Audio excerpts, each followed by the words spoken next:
Shalom, and welcome to another in our series of podcasts from Temple Beth, a dynamic center for conservative Judaism in Los Angeles.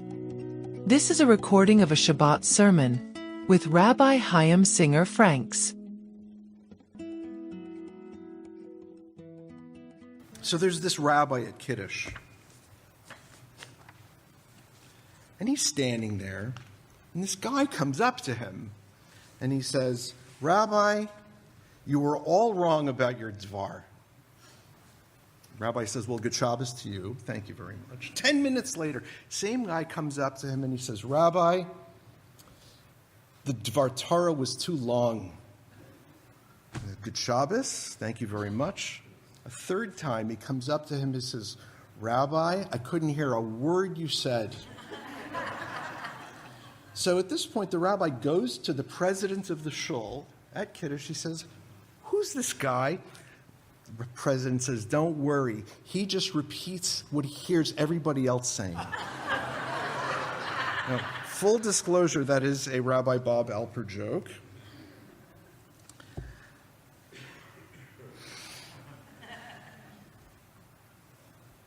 In Torah, a drama unfolds between the destinies of individuals and those of community, whereas the prevailing Israelite civilization is communitarian, collective in its mindset. There is no denying the centrality of certain named individuals. Israel's purpose comes into focus through individual relationships with the Holy One. What is more individualistic than God's entreaty to Avram, "Lech lecha," go for yourself? By contrast, what could be more emblematic of the communitarian theme of Torah than expressions like Bnei Yisrael, the children of Israel, or Kahal Yisrael, the assembly of Israel? And to the setting. This Sefer, the one that we just began today, is itself the stage upon which our epic drama plays out, the Midbar. As Hebrew readers, we may balk at the English language term for this book, Numbers. However formal it sounds, it is not at all irrelevant, as we shall see. In the Midbar, the background and the surroundings scream out as a character in the drama, a character unto itself. The Midbar intensifies the reciprocities between individual and community, between God and God's people.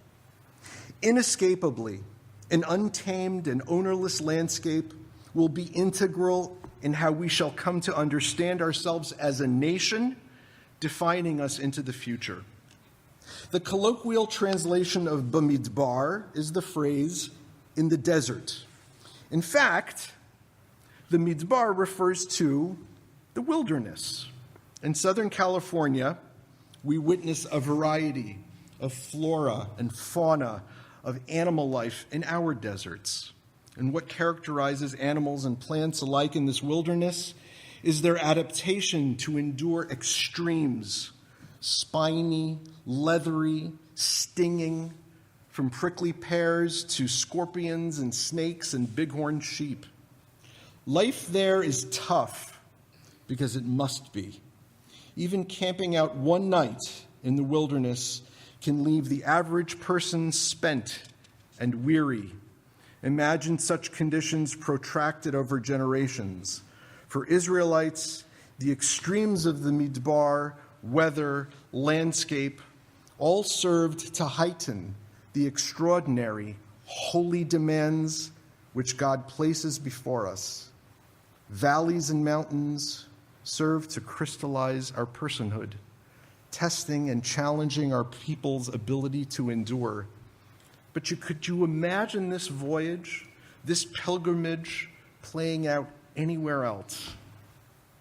As a mere 5-letter word, Bemidbar is freighted with context and symbolism.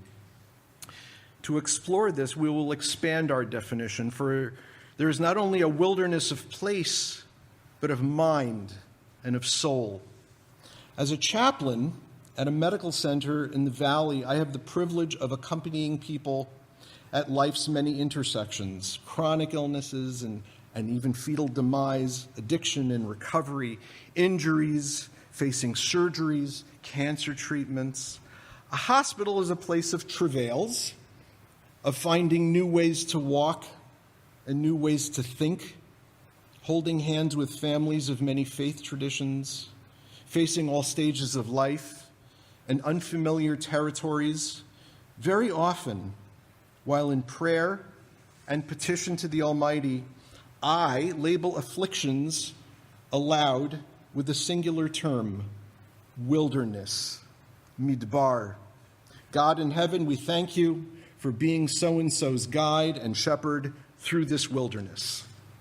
So by adding the prefix ba to the term Midbar, the Torah converts the place into a centerpiece of process, an odyssey in a specific wilderness, the formative experiential place of our people.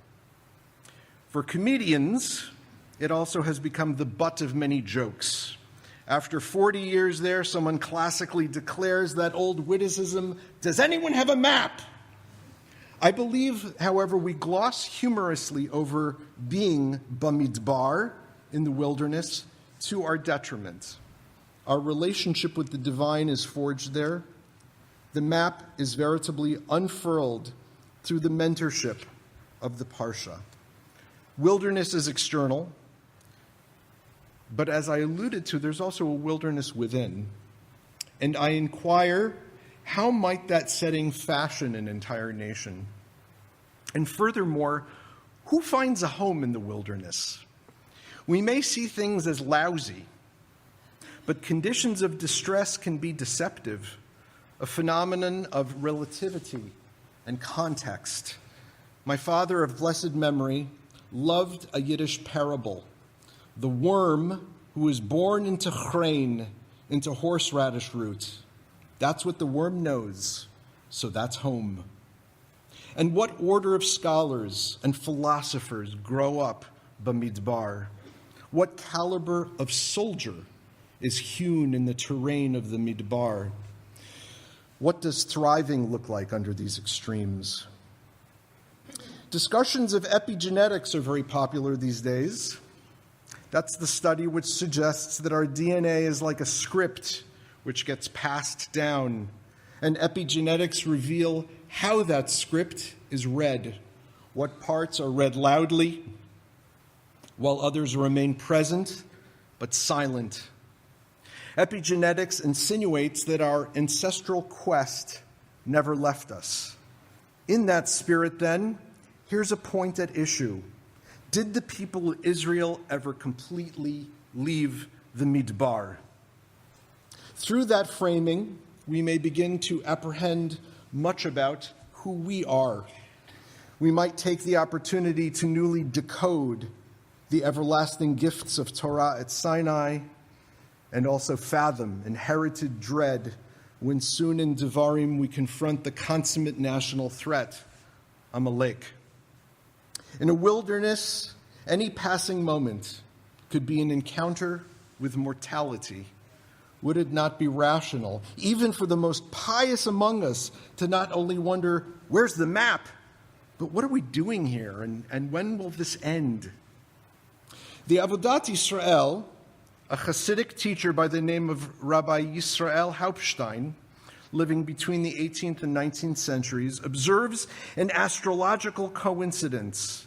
The Hebrew month of Sivan, in which Shavuot appears, is under the mazal of Gemini, the archetype of twins who face one another, the giving and receiving of Torah at Sinai.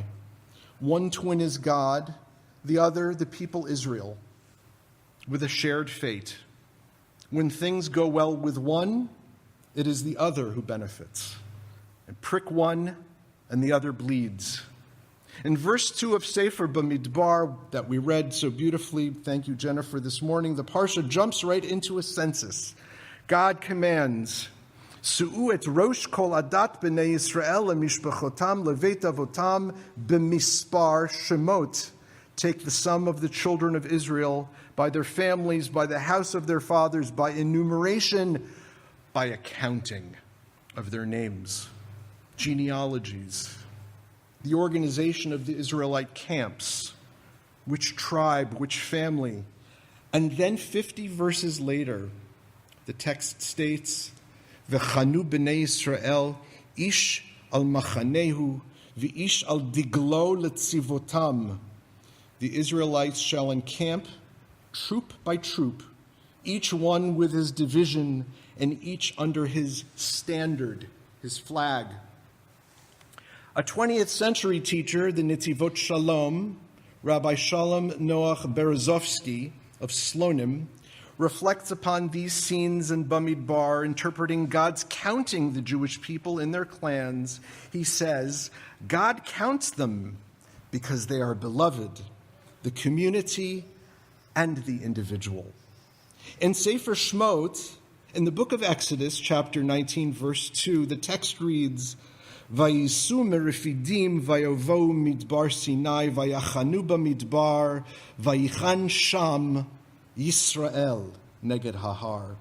And they rose up from Rephidim and came to the wilderness of Sinai, there encamping there, Israel, before the mountain. From this verse, Rashi interprets that the Jewish people at Mount Sinai were united, ki ish echad, as one person with one heart. It brings me back to summer camp, a song we used to sing. Am echad, lev echad, am echad, shem echad, am echad, ke ish echad, shema Yisrael am echad. In Sefer Bemidbar, the destiny of the whole will hinge upon the one and vice versa. In our world, in the profusion of selfies, ours is the era of hyper-individualism. For us, every stitch of contemporary sophistication is founded upon the grooming and the whims of the individual, and what would be the fate of the influencer were he or she not be seen. I ask you to picture now the straggler, fatigued, weary, sapped of energy and purpose, drifting and falling behind a mass of 600,000 Israelites. If I just sit down on some outcropping in a desert canyon and allow the throngs ahead to disappear into the distance without me, maybe it wouldn't make a difference. And at once, a call emerges from Moshe, the leader of all the tribes. God has commanded that under each flag and tribal banner, that each person be counted. Is there any greater gift in the world than Netivot Shalom asks for a person to realize their unique purpose and contribution in the world? So whether in illness or in the robust throes of youth, in an ancient wilderness, or in the savage firmament of Instagram, robbed of control, cast away in a wilderness which feels ownerless. Here too, counting is not just about enumeration. It conveys granular consideration, a banner of love. The Baal Shem Tov, the 17th century founder of Hasidism, posited every Jew is a letter in the Torah, that a Jew who fails to be a letter harms the people, in the same way that a missing letter diminishes the kashrut of an entire Torah scroll. Prick one, and the other bleeds. To be counted is to be esteemed. The midbar of the book of Numbers, of counting, is therefore not some random wasteland. It is an ideal place where a people is forged, where particular relationships emerge, and an elemental encounter with the divine becomes possible. We lurch from one midbar to the next, in any wilderness, ancient and contemporary alike. Uncertainty is the catchword. Uncertainties that are contagions, and wars, and mercurial, volatile personalities, not unlike the flash floods and the marauders of Sinai. What impact does prolonged exposure to such uncertainties have upon both individuals and their communities? If Midbar Sinai was the crucible in which our Judaism would be forged, then what will be the crucible of our modern history? Epigenetics advises that perpetual uncertainty and volatility have an impact. What then of our volatility? The Avodat Yisrael also says that until we received Torah, we too were like the wilderness, Bemidbar, empty, raw. Sefer Bemidbar tenders the idea that the wilderness has the power to rouse me and you to become an ideal vessel for receiving Torah from a God that cannot be seen. Yet by all accounts of our matriarchs and patriarchs, wayfarers and prophets, as individuals and in community, we are very much seen. Standing at the cliffs of our Midbar Sinai, treading an untamed, howling wilderness, our Parsha provides a hint of where we can take shelter. In the sanctuary, a promise, a covenantal assurance, you count. You've been listening to another in our series of podcasts from Temple Beth Am, a dynamic center for conservative Judaism in Los Angeles. If you enjoy these podcasts, we invite you to write a review on the Apple Podcast website or wherever you get your podcasts. For more information on Temple Beth Am, Los Angeles, please visit www.tbala.org.